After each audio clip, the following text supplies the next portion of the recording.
Hello students. तो बेटा last class में अपन ने इंटरफेज को कंप्लीट कर लिया था, समझ आया था इंटरफेज अंतरावस्था। तो एक बार मैं वापस रिकैप कर रहा हूं, फिर इसको कंटिन्यू करेंगे टॉपिक को। देखो कोशिका जो चक्र था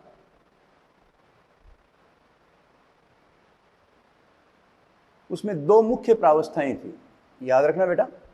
पहली तो थी इंटरफेज और दूसरी थी एम फेज। एम फेज को क्या बोला अपन ने? विभाजन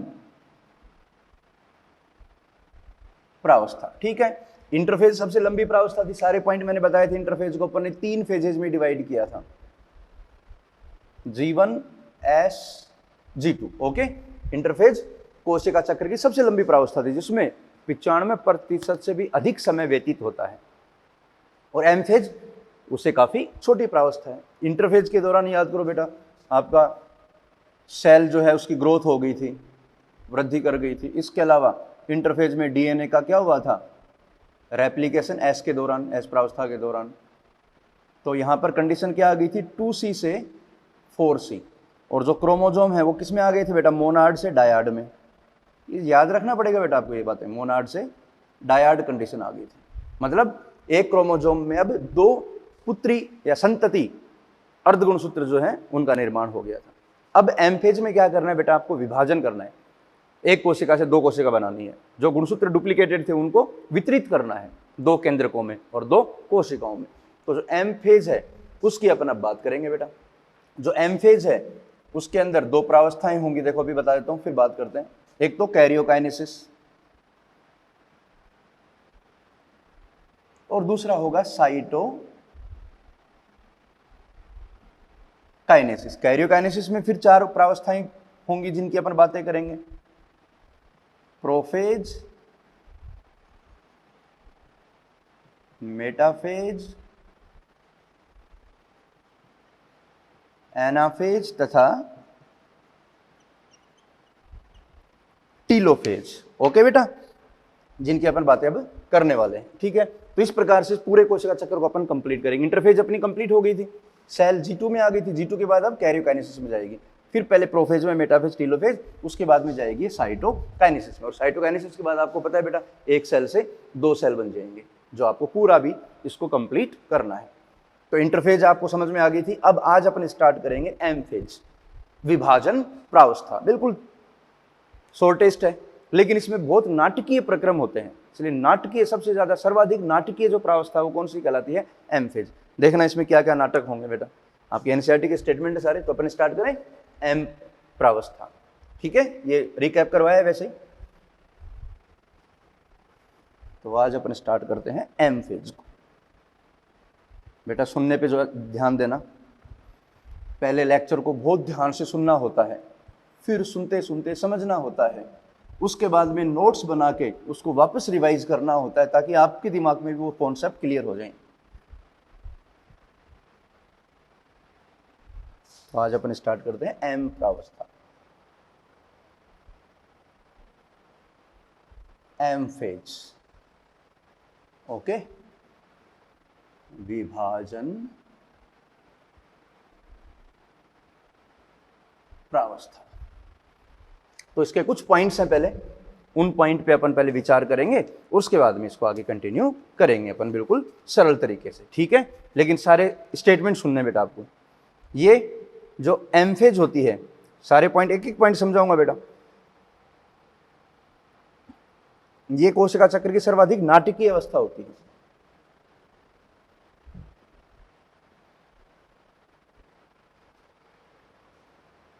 कोशिका चक्र की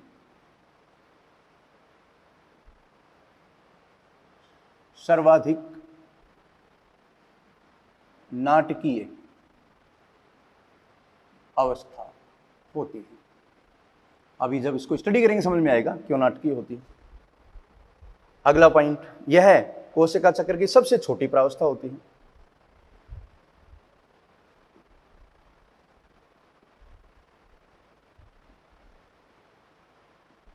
प्रावस्था, क्योंकि इसमें 5% से भी कम समय व्यतीत होता है। ओके, जैसे अपन मानव कोशिका की बात करें तो पूरे कोशिका चक्र में कितना समय लगता है बेटा? 24 घंटे। 23 घंटे लगते हैं इंटरफेज में और मात्र 1 घंटे में क्या होती है? एम फेज कंप्लीट होती है। अगला पॉइंट ये भी इंपॉर्टेंट है, जो आपकी एम फेज है बेटा, सारे पॉइंट याद रखने। एम फेज के दौरान क्या होगा? जो कोशिका के सभी जो घटक हैं उनका वृहद पुनर्गठन होता है। इसमें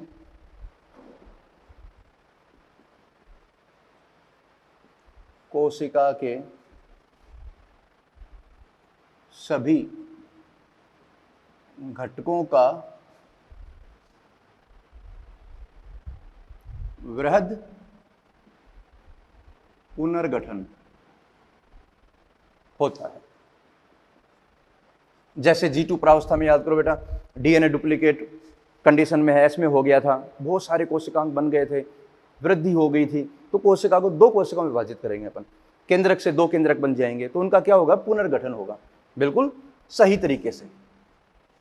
अगला पॉइंट भी काफी इंपॉर्टेंट है बेटा, सारे पॉइंट एक एक पॉइंट समझाऊंगा, फिर डायग्राम पे चलेंगे अपन, ठीक है? तो जो एम प्रावस्था होती है बेटा, याद रखना, यह है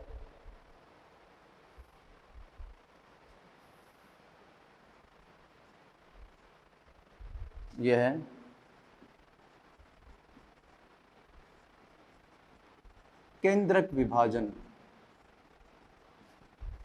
से प्रारंभ होती है तथा सामान्यतया कोशिका द्रव्य विभाजन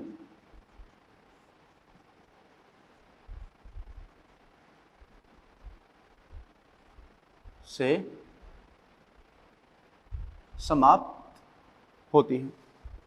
बताया था भी, डायग्राम बनाया मैंने, पहले कैरियोकाइनेसिस होगा, उसके बाद में साइटोकाइनेसिस होगा, ठीक है? और इसके दौरान जो आपके गुणसूत्र हैं, याद करो बेटा, जो डॉटर क्रोमोसोम्स हैं उनका क्या होगा? पृथक्करण होगा, ठीक है?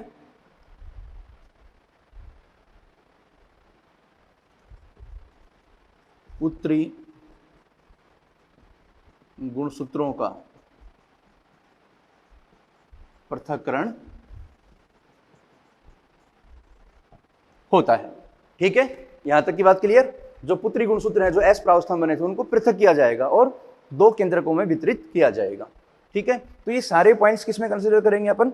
एम प्रावस्था में। अब एम प्रावस्था बेटा बहुत ही वेरिएबल है, भिन्नात्मक है, इसमें माइटोसिस भी हो सकता है, मियोसिस भी। तो अपन यहाँ पहले अपन स्टार्ट करेंगे सूत्री विभाजन और माइटोसिस की कहानी स्टार्ट करेंगे, ठीक है?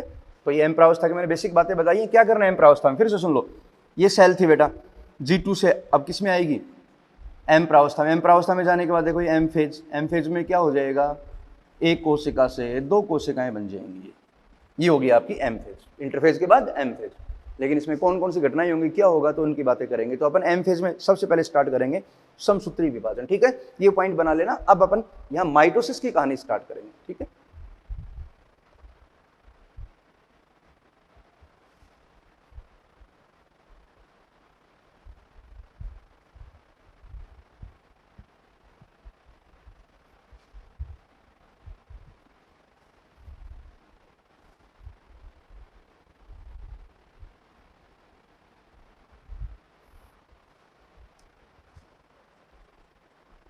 माइटोसिस, ये एम फेज ही है माइटोसिस, लेकिन ये एक अलग प्रकार का विभाजन है, माइटोसिस या समसूत्री विभाजन, सूत्री विभाजन, ठीक है? यहाँ सूत्रों का मतलब है बेटा क्रोमोसोम से रिलेटेड है, क्रोमोसोम का विभाजन करेंगे अपन, ठीक है? तो माइटोसिस जो है, इसके कुछ पॉइंट्स हैं, समझो पहले। जो माइटोसिस है, ये एक्चुअल में क्या होता है? देखो, इसके दौरान क्या करते हैं अपन? यह है पुत्री अर्ध गुणसूत्रों को 2 केंद्रकों में वितरित करने में जिम्मेदार होता है। ओके, क्या एक केंद्रक था G2 प्रावस्था में, उसमें क्या है आपके क्रोमोजोम है, प्रत्येक क्रोमोजोम में 2 सिस्टर क्रोमेटिड है। तो यहाँ पर माइटोसिस में क्या किया जाएगा, जो सिस्टर क्रोमेटिड उनको अलग करके 2 केंद्रकों में अपन क्या करेंगे, वितरित करेंगे। यही है एक्चुअल में माइटोसिस। इसको अपन समकारी विभाजन भी बोलते हैं। यह है समकारी विभाजन कहलाता है। क्यों कहलाता है बेटा, बहुत इंपॉर्टेंट है। इसको आपने समकारी विभाजन क्यों कहा, क्योंकि इसमें जनक व संतति कोशिकाओं में गुणसूत्र की संख्या बराबर होती है। जनक तथा संतति कोशिकाओं में गुणसूत्रों की संख्या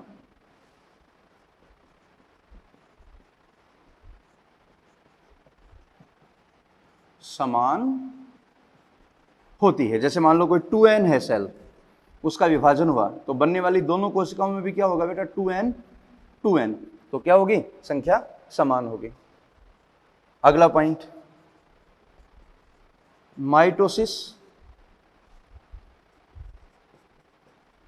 द्विगुणित। द्विगुणित का मतलब बेटा होता है 2n, तथा अगुणित का मतलब होता है n। दोनों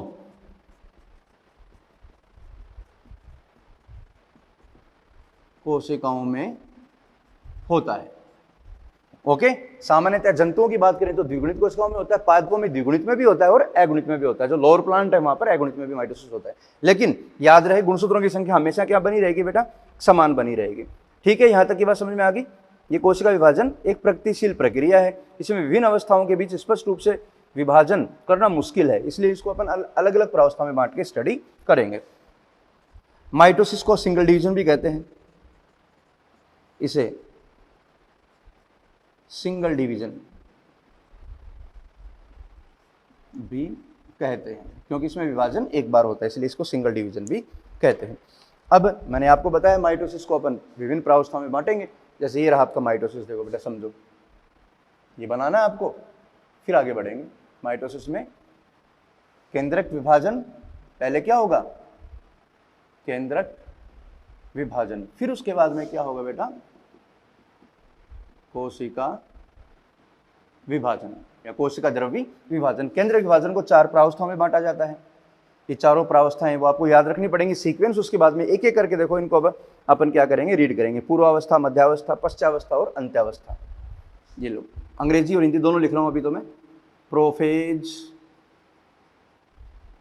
मेटाफेज, एनाफेज, ये याद करने पड़ेंगे बेटा, एंड टीलोफेज। एक बार हिंदी देख लो, फिर उसके बाद इंग्लिश यूज करेंगे अपन। प्रोफेज को पूर्वावस्था बोलते हैं,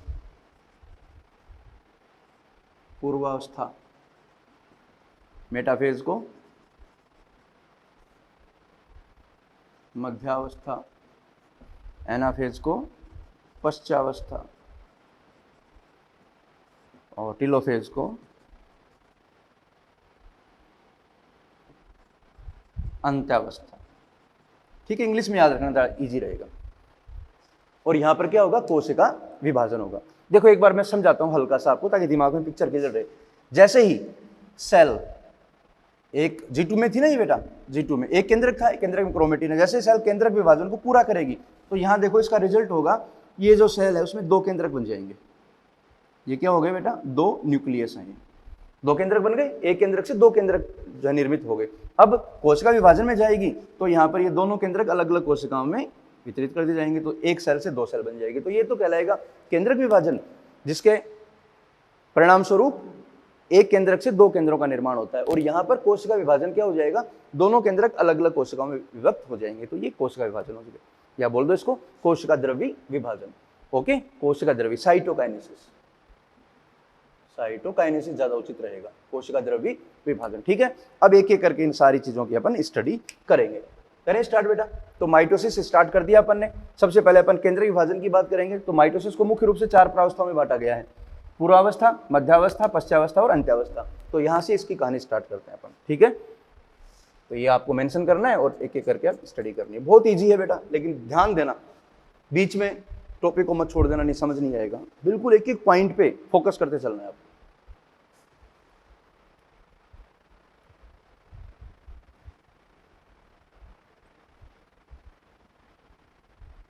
बिल्कुल आराम से समझाऊंगा, क्योंकि समझ एक बार ही आता है बेटा।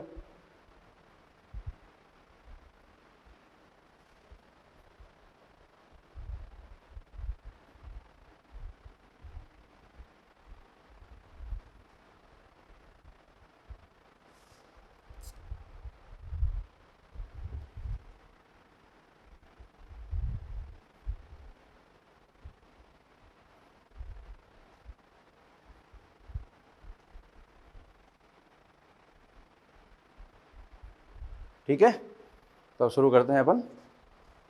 माइटोसिस में सबसे पहले ये रहा, वापस हेडिंग डाल रहा हूं, माइटोसिस। तो यहां सबसे पहले मैं स्टार्ट करने जा रहा हूं प्रोफेज। ठीक है, तो प्रोफेज की सारी बातें अपन यहां पहले मेंशन करेंगे, उसके बाद में एक एक करके जो है सारे पॉइंट लिखेंगे, क्योंकि बहुत इंपॉर्टेंट है बेटा ये।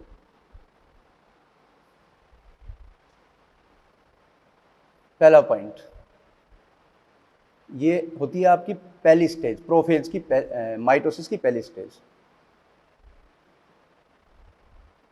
माइटोसिस की प्रथम अवस्था या फर्स्ट स्टेज। तो अपन बोल सकते हैं कि इंटरफेज के बाद कैरियोकाइनेसिस का जो पहला पड़ाव है वो कौन है? पूर्वावस्था। ठीक है, तो ये माइटोसिस का पहला पड़ाव हो गया, या कैरियोकाइनेसिस का पहला पड़ाव क्या कहलाएगा? पूर्वावस्था। बिल्कुल क्लियर? ठीक है, अगला पॉइंट देखो, ये सारे एक एक पॉइंट करके मैं समझाऊंगा बेटा, इसलिए आपको थोड़ा दिमाग लगाना पड़ेगा ना, क्योंकि इंपॉर्टेंट पॉइंट्स हैं। यह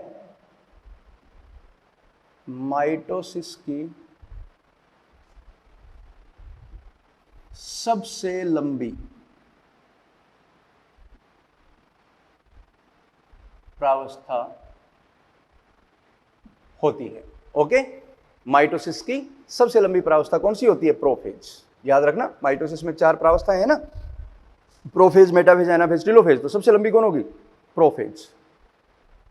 क्लियर? अगला पॉइंट इंपॉर्टेंट है, अगला पॉइंट भी।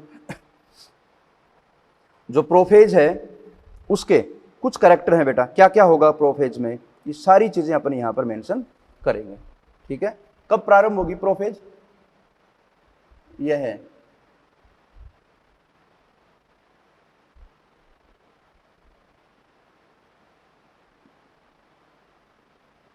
इंटरफेज के पश्चात प्रारंभ होती है। ठीक है, इंटरफेज के पश्चात। अब देखो बेटा, प्रोफेज लंबी प्रावस्था, तो इसको अपन प्रोफेज को एक साथ नहीं स्टडी करेंगे। इस प्रोफेज को अपन अर्ली प्रोफेज और लेट प्रोफेज नाम से स्टडी कर लेते हैं कि पहले क्या होगा, प्रोफेज अभी स्टार्ट हुई है तो अभी क्या होगा, प्रोफेज खत्म होने वाली है तो क्या होगा, क्योंकि कई इवेंट्स होंगे इसमें। इसको अपन अर्ली और लेट के नाम से जो है स्टडी करेंगे तो ज्यादा बेहतर रहेगा। तो अपन बोल सकते हैं जो प्रोफेज है इसको अपन 2 प्रावस्था में बांटेंगे, प्रारंभिक पूर्वावस्था और पश्च पूर्वावस्था। इसे 2 उप प्रावस्थाओं में बांटा जाता है। कौन कौन सी? Early prophase. अर्ली प्रोफेज का मतलब अभी जस्ट स्टार्ट हुई है, और दूसरा होगा लेट प्रोफेज। अर्ली को हिंदी में बोल देंगे प्रारंभिक पूर्वावस्था, और ये होगी आपकी पश्च पूर्वावस्था। ठीक है, बात समझ में आ रही है ना किस तरह से क्वेश्चन पूछेगा? ये दोनों ही प्रोफेज हैं, ये दोनों किस में आ गई? प्रोफेज में आ गई बेटा। लेकिन एक अर्ली जो अभी स्टार्ट हुई है, लेट का मतलब प्रोफेज खत्म होने वाली है, उसके बाद में मेटाफेज स्टार्ट हो जाएगी। ठीक है, तो अर्ली में क्या होगा और लेट में क्या होगा, मतलब पूरी प्रोफेज अवस्था में क्या क्या परिवर्तन आएंगे, सारे अपन स्टडी करेंगे। ठीक है, तो सबसे पहले अपन बात करेंगे किसकी? Early prophase. ये नोट्स कंटिन्यू रखने बेटा, उधर मैं डायग्राम बनाऊंगा और यहाँ पर नोट्स डिक्टेट करूंगा, ठीक है। तो अब अर्ली प्रोफेज, लेट प्रोफेज के बाद मैं स्टार्ट करने जा रहा हूं अर्ली प्रोफेज। पहले डायग्राम समझेंगे, उसके बाद में देखो सारे पॉइंट लिखवाऊंगा, कुछ नहीं छोड़ेंगे अपन। तो यहां पर लो पहले ए,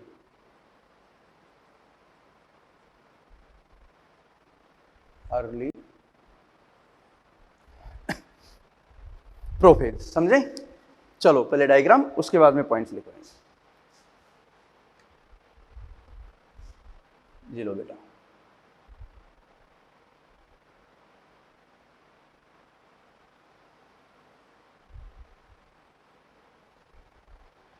सेल G2 प्रावस्था से किसमें एंटर होगी बेटा, याद रखना, हर पॉइंट पे ध्यान देना है।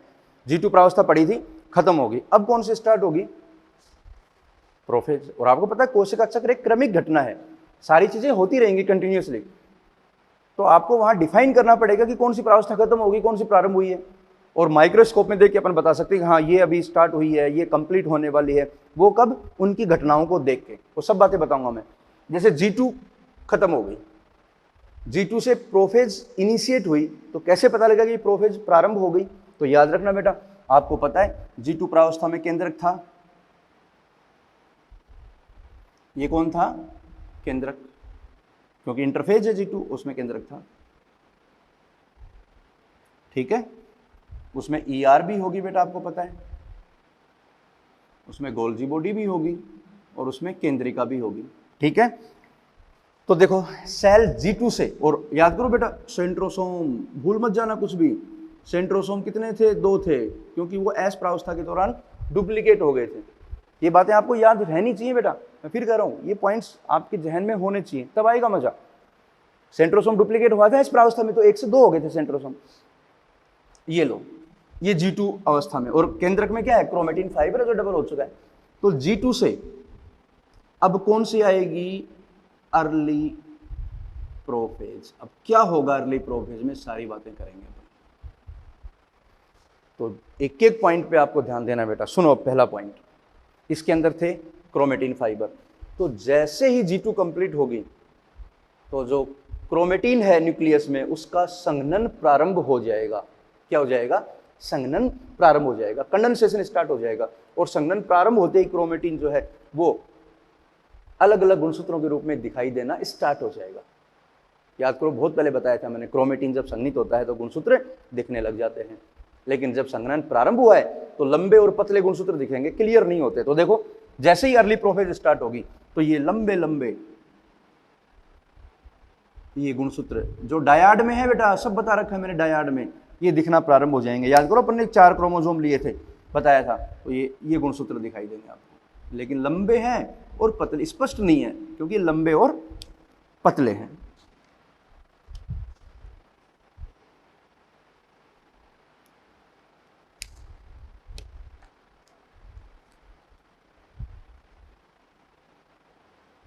इस तरह से दिखेंगे आपको बेटा, मतलब गुणसूत्र दिखाई देना प्रारंभ हो गए। क्यों, क्योंकि क्रोमेटिन संघनित होना प्रारंभ हो गया।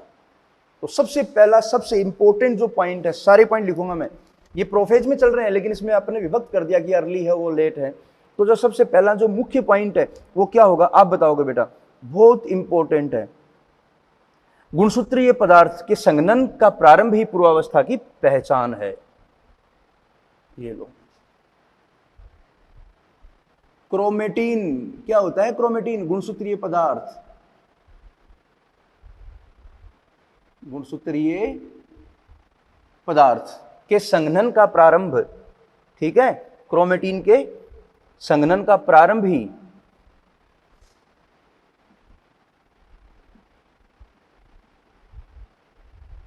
संघनन का प्रारंभ ही पूर्वावस्था की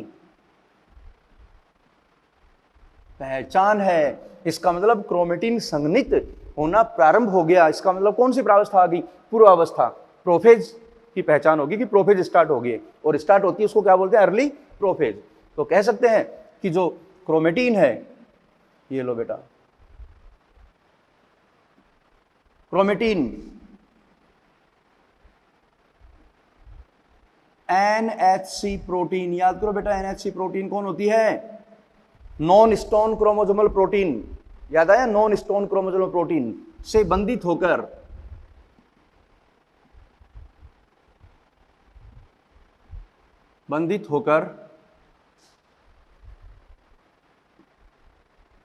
संघनित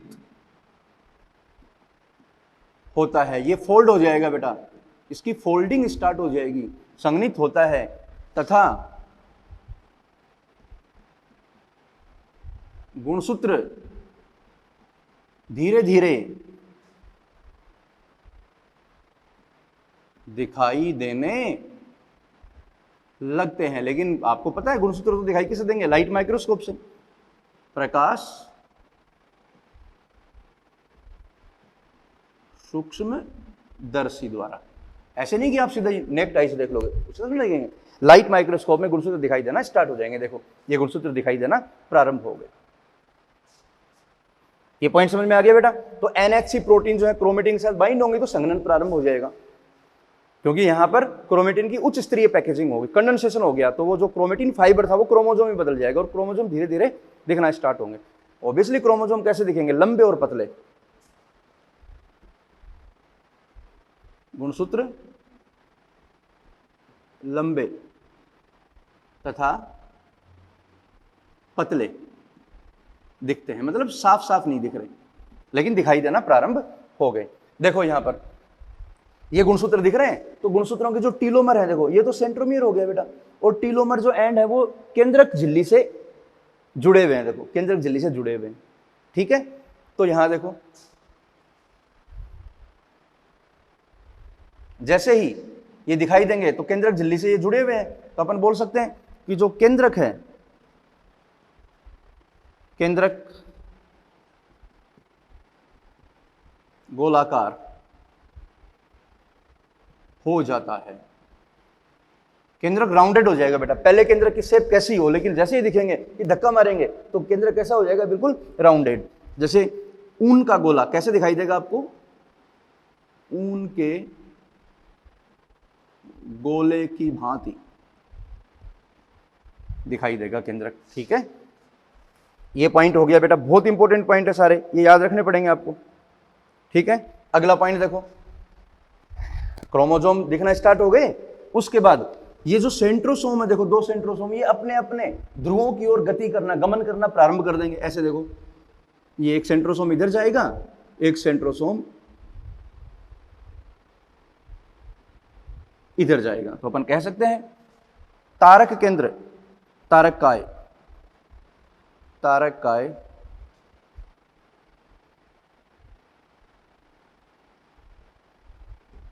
अपने अपने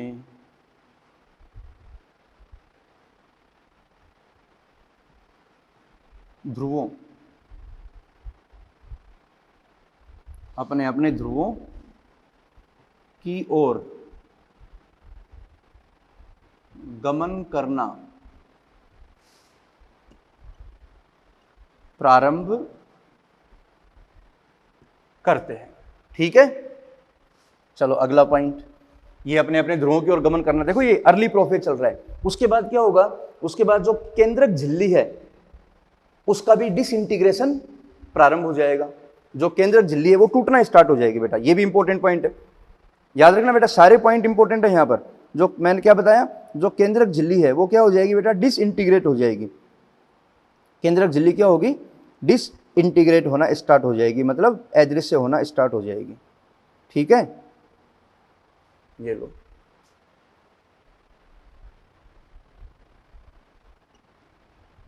केंद्रक आवरण विच्छिन्न होना प्रारंभ हो जाता है।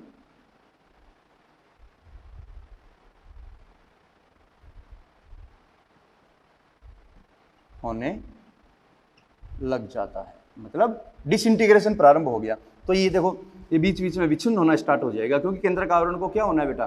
टूटना है, गायब होना है केंद्रक, तभी तो गायब होगा ना। तो विच्छिन्न होना प्रारंभ हो जाता है। क्लियर? तो ये बात मैं किसकी कर रहा हूं? ये बात कर रहा हूं अर्ली प्रोफेज की। तो अर्ली प्रोफेज के अंदर ये बातें होंगी। और जो ट्यूबुलिन प्रोटीन है ये भी लिख सकते हैं बेटा, G2 में ट्यूबुलिन प्रोटीन बनी थी, ट्यूबुलिन प्रोटीन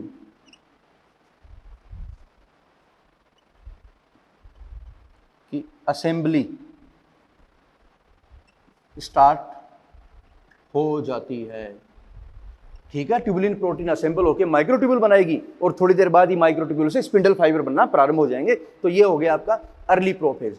ठीक है, तो अर्ली प्रोफेज में आपको ये ऐसा कुछ दिखाई देगा। आपको कैसे पता लगेगा कि सेल जो है G2 से प्रोफेज में एंटर होगी? तो आप जैसे माइक्रोस्कोप में देखोगे तो ध्यान देना, उसमें अगर आपको धीरे धीरे गुणसूत्र दिखने लग गए, केंद्रक झिल्ली जो है वो टूटना स्टार्ट होगी, तो समझ जाओगे पक्का ये प्रोफेज में आ गई। और कौन सी अभी प्रोफेज स्टार्ट हुई है, अर्ली प्रोफेज स्टार्ट हुई है। और कुछ समय पश्चात अर्ली से आएगी लेट, ये लो। तो लेट प्रोफेज में क्या होगा? देखो बेटा बहुत सिंपल है। लेट प्रोफेज यही एक्चुअल में प्रोफेज है, मतलब प्रोफेज यहां पर क्या हो रही है, समाप्त हो रही है। तो लेट प्रोफेज में जाओगे, अभी लिखूंगा पॉइंट, पहले सुनो। लेट प्रोफेज के दौरान देखो, सबसे पहले जो आपके सेंट्रोसोम थे बेटा वो कहां पहुंच जाएंगे? अपने अपने ध्रुवों पर पहुंच चुके होते हैं। और सेंट्रोसोम के चारों ओर माइक्रोट्यूब्यूल ऐसे व्यवस्थित हो जाती हैं अरीय रूप से। ये क्या होगी? अरीय रूप से व्यवस्थित होगी। तो इसको अपन बोलेंगे एस्टर। ये कैसा दिख रहा है? एस्टर। ये रेड कलर की क्या है? ये माइक्रोट्यूब्यूल्स हैं, माइक्रोट्यूब्यूल्स जो अरीय रूप से व्यवस्थित हैं, अरीय व्यवस्थित। तो इसको अपन क्या, इस संरचना को बोलेंगे अपन स्पिंडल एपरेटस, या इसको एस्टर बोल सकते हैं।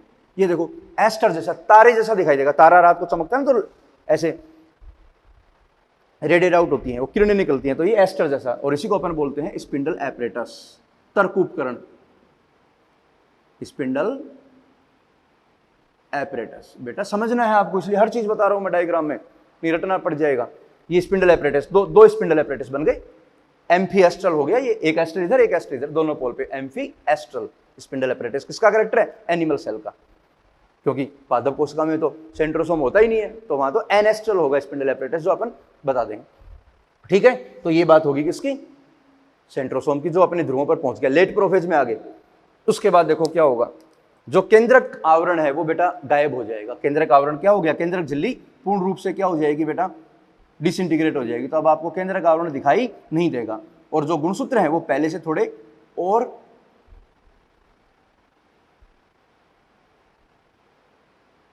मोटे और छोटे होने लग जाएंगे। देखो बेटा ये गुणसूत्र है, 4 है ना, 4 लेके चले, तो 4 ही बता रहे हैं। पहले से और मोटे और छोटे होगी, क्योंकि संघनन पूरी प्रोफेज में चलता रहता है, मेटाफेज में कंप्लीट होगा संघनन। तो देखो गुणसूत्र कोशिका द्रव्य में आ गए, केंद्रक आवरण गायब हो गया, ER भी गायब हो जाएगी, गोल्जी बॉडी भी गायब हो जाएगी, और केंद्रिका भी क्या हो जाएगी बेटा? डिसअपियर हो जाएगी। समझ में आ रहा है ना? ये सारे पॉइंट अब लिखूंगा मैं, चलें। और स्पिंडल फाइबर जो है उनका निर्माण भी शुरू हो जाएगा, स्पिंडल फाइबर भी बनना स्टार्ट हो जाएंगे। देखो अब अर्ली प्रोफेज के बाद क्या आएगी बेटा? ये पॉइंट लिख लिए। उसके बाद में अपन लिखेंगे लेट प्रोफेज, वो डायग्राम के अकॉर्डिंग।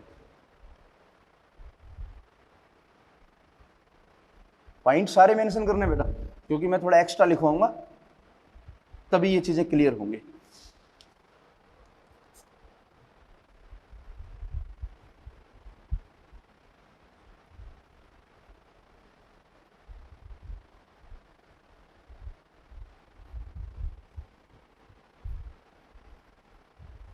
ये लो,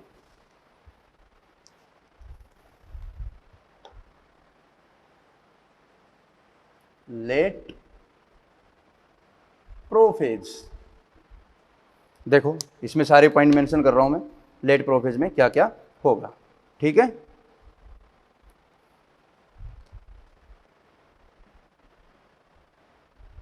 संघनन जारी रहता है। तो बताओ संघनन जारी रहेगा तो जो गुणसूत्र हैं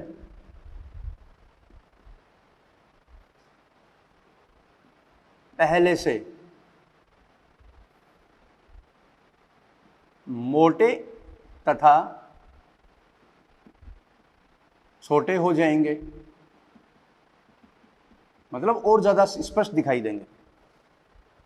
अगला पॉइंट देखो बेटा, जो आपके तारक काय थे तारक काय ध्रुवों पर पहुंच जाते हैं तथा तर्कु उपकरणों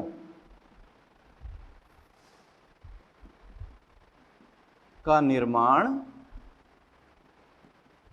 करते हैं। देखो डायग्राम बना दिया था मैंने, अभी स्टेटमेंट लिखूंगा, तर्क उपकरणों का निर्माण करते हैं। अब कैसे दिखाई देंगे एस्टर? प्रत्येक तारक का सूक्ष्म नलिकाओं को विकृत करता है, जिसे तारक या एस्टर कहते हैं। ये यहीं लिख देता हूं, प्रत्येक तारक काय के चारों ओर सूक्ष्म नलिकाएं अरीय रूप से पाई जाती हैं। तो इसे क्या कहेंगे? जिसे तारक या एस्टर कहते हैं। ठीक है, ये एस्टर की फॉर्म में आ गया बेटा। देखो ये एस्टर दिख रहा है, और ये क्या है? स्पिंडल एपरेटस, जो सूक्ष्म नलिकाओं स्पिंडल फाइबर के निर्माण में सहायक होगा। अब देखो आगे, स्पिंडल फाइबर, तर्कु तंतु, स्पिंडल फाइबर्स का निर्माण हो जाता है। लंबे लंबे स्पिंडल फाइबर बन जाएंगे बेटा, तर्कु तंतु जो है बन जाएंगे, क्योंकि तर्कु तंतुओं को अब क्रोमोसोम के साथ क्या होना है? जुड़ना है। अब लेट प्रोफेज में चल रहे हैं। लाइट माइक्रोस्कोप द्वारा देखोगे तो देखो लेट प्रोफेज में बेटा केंद्र का आवरण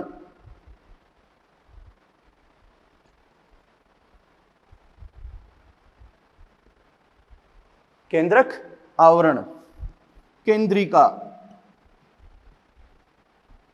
ER गोल एंडोप्लाज्मिक रेटिकुलम तथा गोल्जी बॉडी प्रकाश सूक्ष्मदर्शी द्वारा दिखाई नहीं देती। ओके, तो इसका मतलब क्या हुआ? केंद्र का आवरण, गोल्जी बॉडी, ER और केंद्रिका डिसअपियर हो जाएंगी। तो आप लाइट माइक्रोस्कोप से इनको देखोगे तो आपको ये दिखाई नहीं देंगी। Okay, clear? समझ में आ रहा है ना?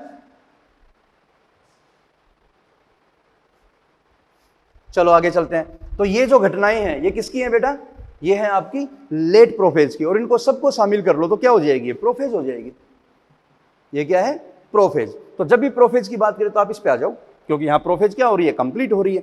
तो ऑब्वियसली अगर मैं प्रोफेज की बात करूं तो क्या हुआ प्रोफेज में? फाइनली देखो, जैसे G2 से प्रोफेज स्टार्ट हुई, क्रोमोसोम्स का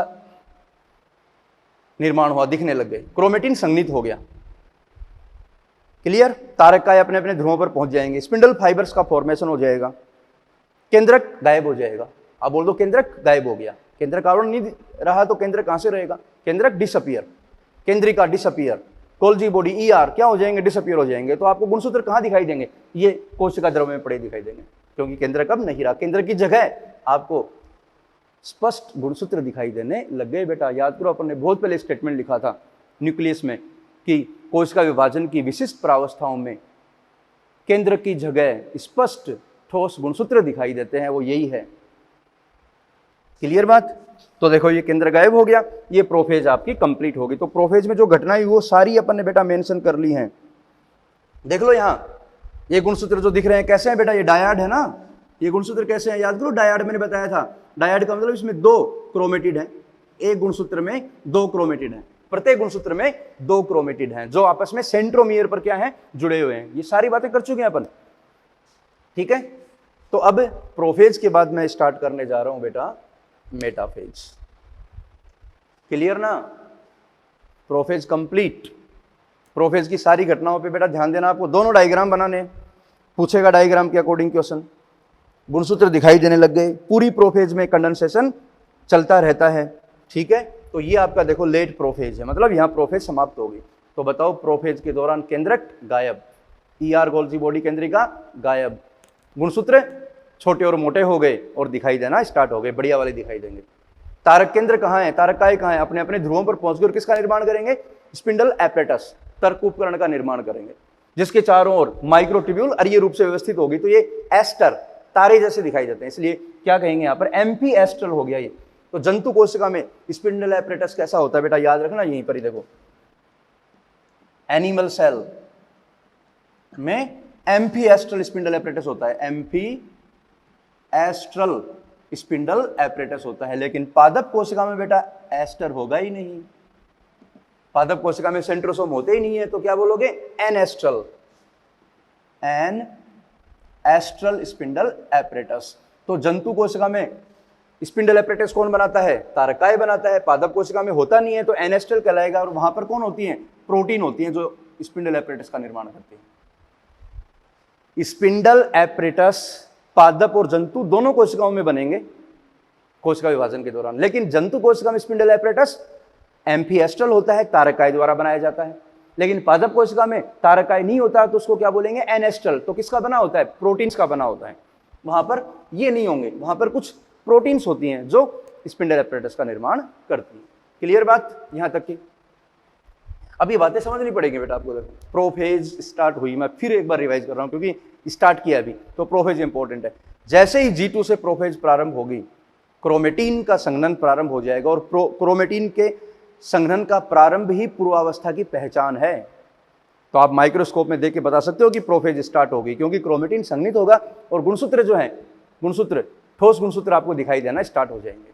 जैसे प्रोफेज कंप्लीट हो रही है तो ये डायग्राम आपको देखने को मिलेगा। तो आप ये चित्र देख के बता सकते हो कि दिया गया चित्र जो है कौन सी प्रावस्था को प्रदर्शित करता है। तो आप उसको ध्यान से देखोगे कि स्पिंडल एपरेटस पोल पे हैं, गुणसूत्र बिखरे पड़े हैं, इसका मतलब ये प्रोफेज है। क्लियर बात? अब अपन प्रोफेज के बाद स्टार्ट करेंगे बेटा मेटाफेज को, ठीक है? मेटाफेज शुरू करें अब इसके बाद चलते हैं मेटाफेज पे।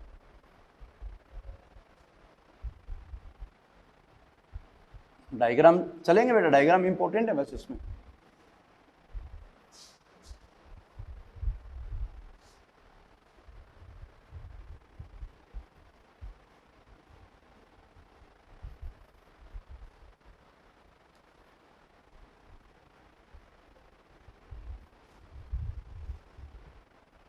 चलो मेटाफेज की बात करते हैं।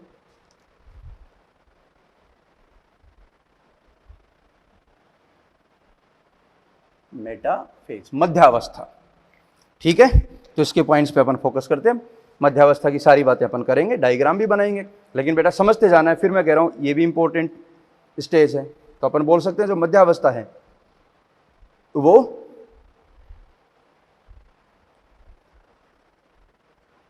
माइटोसिस की द्वितीय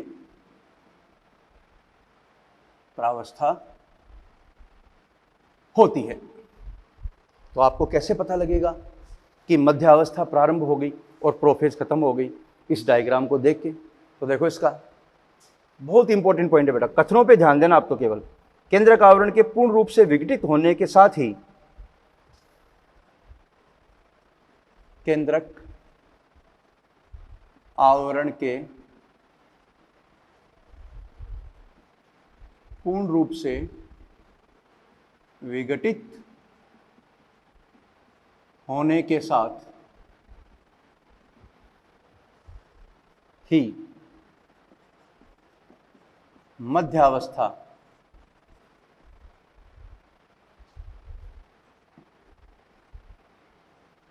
प्रारंभ हो जाती है। तो केंद्रक आवरण जैसे पूर्ण रूप से विघटित हुआ, इसका मतलब ये सेल अब किस ओर चली जाएगी, मध्यावस्था की ओर। तो इसका मतलब ये मध्यावस्था में एंटर हो गई। डायग्राम किसका है, लेट प्रोफेज का। लेकिन अब मध्यावस्था स्टार्ट होने वाली है, पहचान हो गई है कि केंद्रक आवरण का पूर्ण विघटन ही मध्यावस्था के प्रारंभ की क्या है, पहचान है। नेक्स्ट पॉइंट, सारे पॉइंट मेंशन करेंगे बेटा, सारे इंपॉर्टेंट पॉइंट हैं, ठीक है? तो जैसे मध्यावस्था प्रारंभ होगी तो याद रखना बेटा, इसके मैं कुछ पॉइंट्स लिख रहा हूं। गुणसूत्र जो है वो देखो कोशिका द्रव्य में फैल गए, गुणसूत्र कोशिका द्रव्य में फैल जाते हैं। अगला पॉइंट, गुणसूत्रों का पूर्ण संघनन हो जाता है।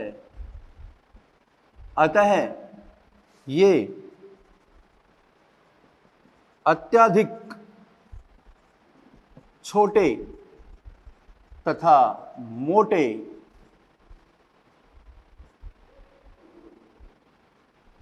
दिखाई देते हैं, मतलब बहुत स्पष्ट दिखाई देते हैं, क्योंकि संघनन क्या हो गया, संघनन कौन सी प्रावस्था में पूर्ण होता है बेटा, याद रखना मध्यावस्था में। इसलिए यह प्रावस्था, इसलिए मध्यावस्था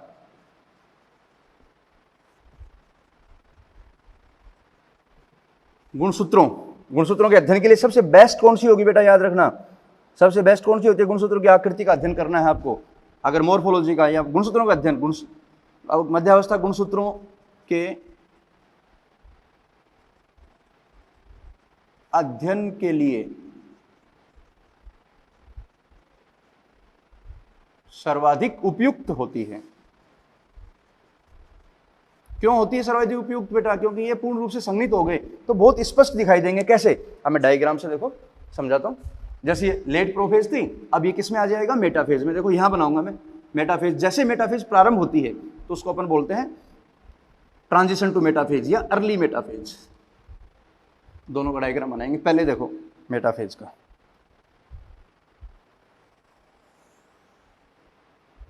क्लियर, ये अर्ली मेटाफेज।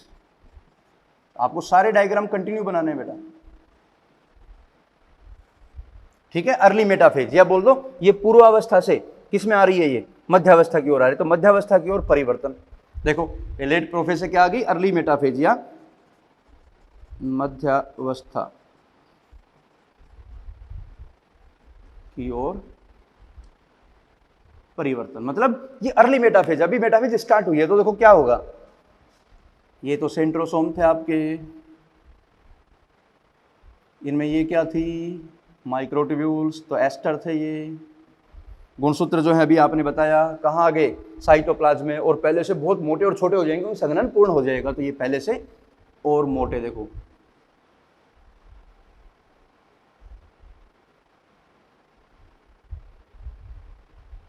मोटे और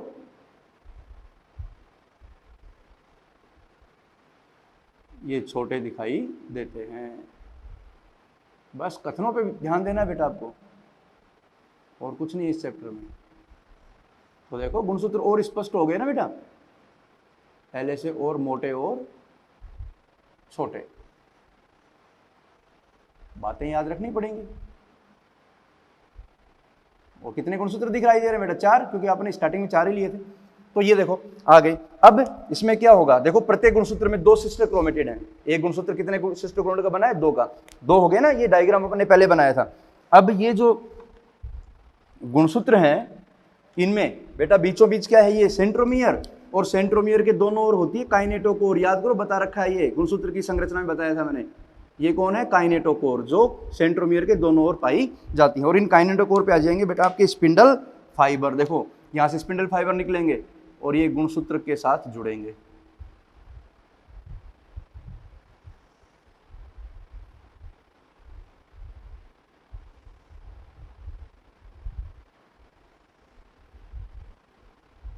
तो प्रत्येक गुणसूत्र दोनों ध्रुवों से क्या हो गया बेटा, जुड़ गया। ये क्या है, ये तर्कु तंतु है बेटा। क्या है, ये तर्कु तंतु। तो प्रत्येक गुणसूत्र दोनों ध्रुवों के साथ क्या हो गया, कनेक्ट हो गया। देखो अभी बताता हूं, थोड़ी बातें करते हैं। ये लो अगले स्टेटमेंट में मैं जो लिख रहा हूं बहुत इंपॉर्टेंट है।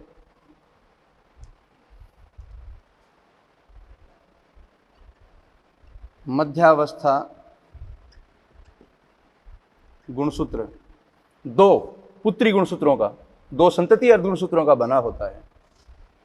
2 संतति अर्ध गुणसूत्रों का बना होता है। बेटा देख लो डायग्राम, पूरे डायग्राम अपन ने न्यूक्लियस वाले चैप्टर में भी एक्सप्लेन किया था। 2 पुत्री अर्ध गुणसूत्रों का बना होता है, और दोनों पुत्री अर्ध गुणसूत्र सेंट्रोमियर से जुड़े होते हैं। बार बार ये बात नहीं लिखेंगे क्योंकि आपको पता है, जो आपस में गुणसूत्र बिंदु से जुड़े होते हैं। चलो लिख देते हैं, जो आपस में सेंट्रोमियर गुणसूत्र बिंदु से जुड़े होते हैं। और देखो सेंट्रोमियर की दोनों सतह पर, यही लिख रहा हूं मैं, सेंट्रोमियर की सतह पर, सेंट्रोमियर की सतह पर एक छोटा बिंब आकार की संरचना मिलती है। सेंट्रोमियर की सतह पर, सीधा लिख रहा हूं मैं, सतह पर काइनेटोकोर, याद आया बेटा, काइनेटोकोर जुड़े होते हैं। ये बता रखी मैंने बहुत पहले बात। ये रेड कलर के जो दिख रहे हैं ना काइनेटोकोर, और काइनेटोकोर कौन होते हैं? तर्कु तंतुओं के जुड़ने का स्थल है। काइनेटोकोर जुड़े होते हैं जो तर्कु तंतुओं के जुड़ने का स्थल होते हैं। तो देखो यहां पर तर्कु तंतु भी जुड़ गए, तो अपन अगला पॉइंट लिख सकते हैं। जो गुणसूत्र है, जो गुणसूत्र है मध्यावस्था में, सभी गुणसूत्र मध्य रेखा जो पोल हैं, ध्रुव हैं, उनसे आपस में क्या होंगे? जुड़े होंगे। बात समझ में आ रही है? प्रत्येक गुणसूत्र तर्कु तंतुओं द्वारा, तर्कु तंतुओं द्वारा दोनों ध्रुवों से जुड़े होते हैं। ये देख लो बेटा डायग्राम में, ये दोनों ध्रुवों से क्या हो गए बेटा? जुड़े हुए हैं। देखो प्रत्येक गुणसूत्र दोनों ध्रुवों से जुड़ा है। ठीक है, अभी लोग समझाते हैं। अब देखो ये स्ट्रक्चर आ गई, ये अर्ली मेटाफेज होगी। तो जैसे ये जुड़ जाएंगे तो सभी गुणसूत्र जो है दोनों ध्रुवों से कनेक्ट हो गए। अब थोड़ी देर बाद ही क्या होगा? ये तर्कु तंतु इन गुणसूत्रों को मध्य रेखा पर व्यवस्थित कर देंगे। कहां? मध्य रेखा पे ले आएंगे। देखो डायग्राम में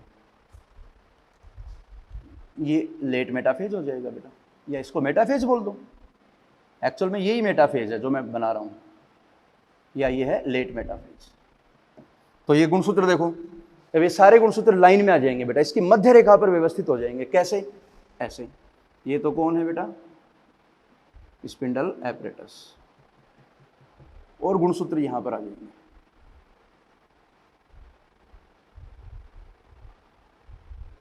कितने हैं गुणसूत्र? 4 क्रोमोसोम है, तो 4 क्रोमोसोम बनाने पड़ेंगे।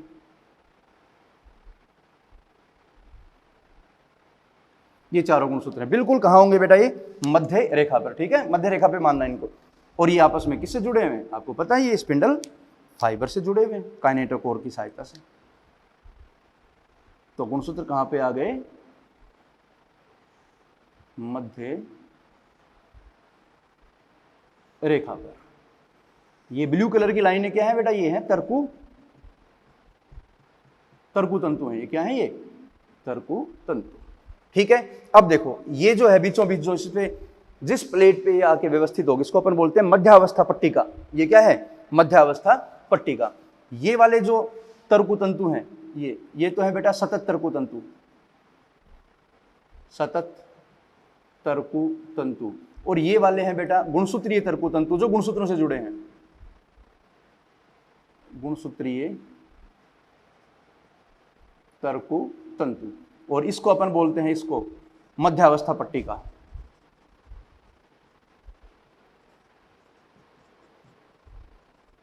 मध्यावस्था पट्टिका। तो देख लो मेटाफेज में सारे गुणसूत्र बिल्कुल मध्य रेखा पर व्यवस्थित हो जाएंगे, जो मेटाफेज का क्या है? लक्षण है। ठीक है, तो ये पॉइंट तो आपने लिख ही लिए।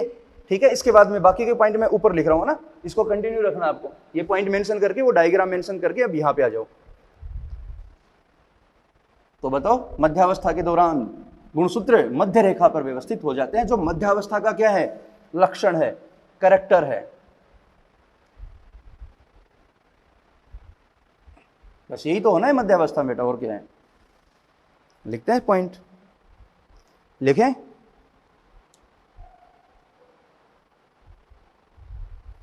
मध्यावस्था में सभी गुणसूत्र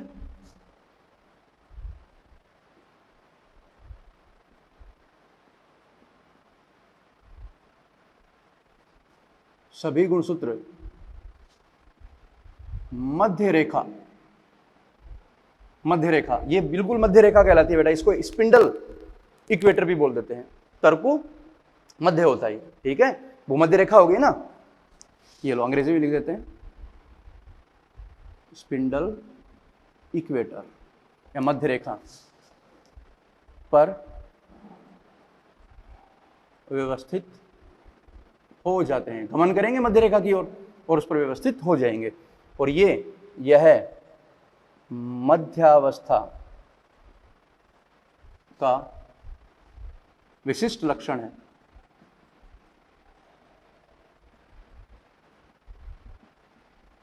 ठीक है, तो देख लो इंपॉर्टेंट बात होगी बेटा, ये कहां पे आ गए बेटा, संतति अर्ध गुणसूत्र जो है तरकु द्वारा अपने काइंडकोर से विपरीत ध्रुवों से जुड़े होते हैं। बिल्कुल सिंपल बात है, कर लोगे। मध्यावस्था में जिस तल पर गुणसूत्र पंक्तिबद्ध हो जाते हैं उसे मध्यावस्था पट्टिका कहते हैं। ये लो,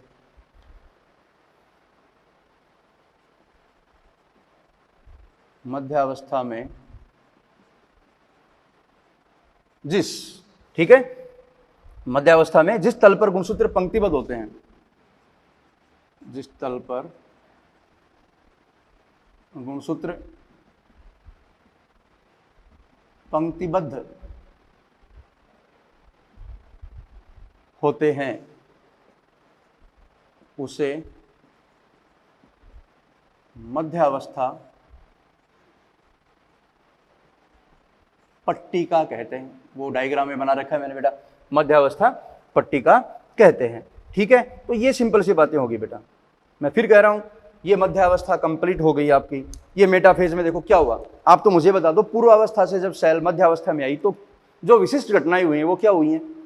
गुणसूत्र जो कोशिका द्रव्य में फैले पड़े थे उनके साथ उनके काइनेटोकोर पे तरकु तंतु जुड़ गया, और तरकु तंतु की सहायता से प्रत्येक गुणसूत्र दोनों ध्रुवों से क्या है, कनेक्ट है। देख लो, दोनों ध्रुवों से कनेक्ट है, प्रत्येक गुणसूत्र दोनों ध्रुवों से कनेक्ट है। फिर उसके बाद में तरकु तंतु उन गुणसूत्रों को किधर लेके आएंगे, मध्यावस्था की ओर। तो सारे गुणसूत्र मध्यावस्था पे क्या हो जाएंगे, मध्यावस्था पट्टिका पर व्यवस्थित हो जाएंगे, बिल्कुल बीचों बीच आ गए। और यही तो देखो सेल बेटा कितनी स्मार्ट है, समझना इस बात को, सेल कितनी स्मार्ट होती है। क्योंकि अभी थोड़ी देर पहले आपने बोला था कि माइटोसिस में करना क्या है, संतति अर्धगुणसूत्रों को सेपरेट करना है। प्रत्येक गुणसूत्र में 2 संतति अर्धगुणसूत्र हैं, उन दोनों को आपस में सेपरेट करना है ताकि वो अलग अलग केंद्रकों में जाके व्यवस्थित हो जाए। तो उनको बिल्कुल बीचों बीच ले आई लाइन में। अब देखो, दोनों संतति अर्धगुणसूत्र, एक क्रोमोसोम में 2 संतति अर्धगुणसूत्र है बेटा, एक संतति अर्धगुणसूत्र इस पोल से जुड़ा है, ये इस पोल से, मतलब दोनों संतति अर्धगुणसूत्र विपरीत ध्रुवों से क्या है, जुड़े हुए हैं। तो इसका मतलब अब थोड़ी देर बाद क्या होने वाला है, ये तरकु तंतु इनको पकड़ के सेपरेट करेंगे और ये अलग अलग ध्रुवों की ओर इनको लेके जाएंगे और आगे फिर अलग अलग केंद्रकों में इनको व्यवस्थित कर देंगे, समकारी विभाजन हो जाएगा। बात को, कॉन्सेप्ट को दिमाग में रखना बेटा, तभी मजा आएगा। बात समझ आ रही है ना? तो ये तो मेटाफेज कंप्लीट होगी आपकी। तो मेटाफेज के बाद अब अगली कौन होगी, एनाफेज। एनाफेज की बात अपन अगले लेक्चर में करेंगे। लेकिन प्रोफेज और मेटाफेज बेटा अच्छे से पहले ये समझा आपने, नोट्स बनाए, नोट्स बना के एक बार वापस रीड करना उनको, उसके बाद फिर एनसीईआरटी को पढ़ना, बड़ा मजा आएगा क्योंकि सब कुछ क्लियर हो गया। अपन ने बातें बहुत सारी लिखी हैं, लेकिन सीक्वेंस चल रहा है, ये पहले क्या हुआ फिर क्या हुआ। ये आपकी अर्ली मेटाफेज अभी स्टार्ट हुई है। देखो, जुड़ गए स्पिंडल फाइबर, फिर स्पिंडल फाइबर इनको किधर लेके आएंगे, बीचों बीच लेके आएंगे, आगे बीचों बीच मध्यावस्था पट्टिका पर। अब थोड़ी देर बाद क्या होने वाला है, इतना तो दिमाग लगाओ बेटा, समझ में आ गया होगा। इन संतति अर्धगुणसूत्रों को अलग अलग करेंगे, एक इधर एक इधर, एक इधर एक इधर, तो 4 इधर जाएंगे 4 इधर जाएंगे। तो आगे आने वाली दोनों कोशिकाओं में 4-4 क्रोमोसोम चले जाएंगे। पहली कोशिका में भी 4 थे, दोनों संतति कोशिकाओं में भी 4 हो गए, तो क्रोमोसोम का नंबर समान रहेगा। तभी तो रेप्लिकेशन हुआ, तभी तो डायाड बने, और डायाड के बाद अब वापस मोनाड हो जाएंगे। ये डायाड और ये मोनाड, क्लियर? तो ये अपन अगले लेक्चर में एनाफेज की बात करेंगे। बहुत ध्यान से पढ़ना बेटा, आज ही इसको रीड करना है, आज ही इसको वापस रिवाइज करना है, ठीक है? नहीं तो भूल जाओगे, ठीक है? तो नेक्स्ट लेक्चर में अपन एनाफेज को कंटिन्यू करेंगे। एनाफेज, टीलोफेज बची है, माइटोसिस आपका कंप्लीट हो जाएगा। लेकिन हर पॉइंट को ध्यान से पढ़ना बेटा, मैंने सब कुछ लिखा है, तो आपको भी इतनी मेहनत करनी पड़ेगी। ओके, तो अगले लेक्चर में मिलते हैं। All the best.